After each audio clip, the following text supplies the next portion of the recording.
This is the Lone Crater YouTube. We hope this video helps. You begin by locking environment variables, confirm updated build, enable RNG sync, and save a restore point. Next, note the seed and session time so you can reproduce attempts. Then perform an initial passive check. Advance one small action like walking 1-2 tiles or opening the same container to observe base RNG behavior. Once done, compare outcomes to expected baseline so you know whether your actions affect Jester spawn probability and can proceed with deterministic steps. You now manipulate RNG deliberately. Apply single frame actions or 0. 5-second toggles to shift the generator predictably. Make small, repeatable moves, interact with an NPC, open a chest, or perform a jump so you change RNG by known increments.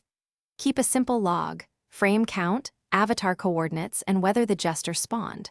Once you see a pattern, use it to bracket the window where the Jester appears and plan the precise trigger sequence for the final attempt.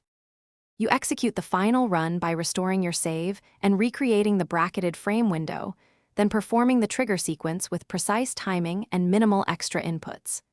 If the Jester does not spawn, reset to the save and shift your timing by +or -1 to 10 frames until you find the hit. Make sure to change only one variable at a time.